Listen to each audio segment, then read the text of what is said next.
युग अपने चाल में कामयाब होने के लिए जो प्लानिंग बनाता है ना, उसमें उसकी ही जान खतरे में पड़ जाती है। मोहन फाइनली अपने बेटे को बचा तो लेता है, लेकिन मुश्किलें खत्म नहीं होती है। तो कुटुल बात करें एपिसोड की स्टार्टिंग की, तो ये एपिसोड की स्टार्टिंग युग से ही होती है। अब ये अपने सामान को जैसे छिपा रहा होता है, जिसमें मास्क, बाकी चाकू, ये सारी चीजें होती है। तो इससे राधा देख लेती है। अब राधा को डाइवर्ट करने के लिए ये कुछ और बातें करने लगता है और बोल देता है कि मैं भी तुम्हारे बच्चे खोजवाने के लिए यहाँ पे स्कूल में हूँ और तुम भी खोजो जाकर के ऊपर और मैं यहाँ पे हूँ। अब यहाँ तो इसकी प्लानिंग होती है कि ये राधा के बेटे को मारना चाहता है और साथ में ये साथ में मोहन को भी मारना चाहता है। हालांकि राधा को पता नहीं होता है कि मोहन यहाँ पे आया हुआ है और वो अपने बेटे को खोज रहा है। हालांकि वहाँ पे इसकी बेटी भी आई होती है। अब देखो, वो तो भले ही राधा को पसंद नहीं करती, लेकिन इस जब मुसीबत में राधा होती है तो वो पहले उसकी मदद करने की कोशिश करती है। हालांकि लास्ट में अब जैसे अब जाता है ये मारने के लिए युग, तो वो बच्चा तो इसी मौके का फायदा उठा के भाग जाता है क्योंकि इसके कंधे के ऊपर में चिपके गिर जाती है और युग डर जाता है। अब यहाँ पे उस बच्चे को मारने के लिए भगाता है, बहुत पीछे दौड़ता भी है, लेकिन जैसे ही मोहन की नजर उस बच्चे पर पड़ता है तो इसे सारा माजरा समझ में आता है और फाइनली ये बचाने के लिए पहुंच जाता है। हालांकि मोहन को भी मारने की कोशिश करता है युग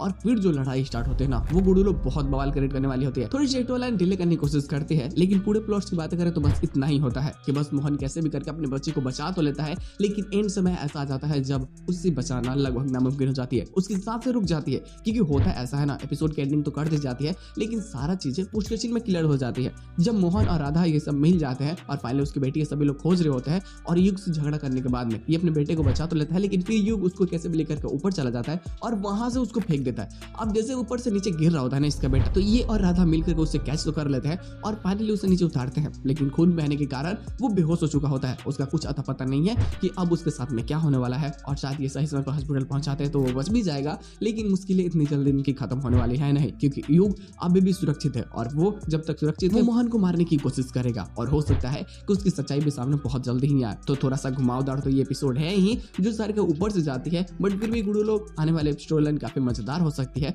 तो विस्तार से बातें करेंगे लोग, क्योंकि उस टाइम तक हमें भी बहुत सारी चीजें पता चल चुकी होंगी एपिसोड के बारे में।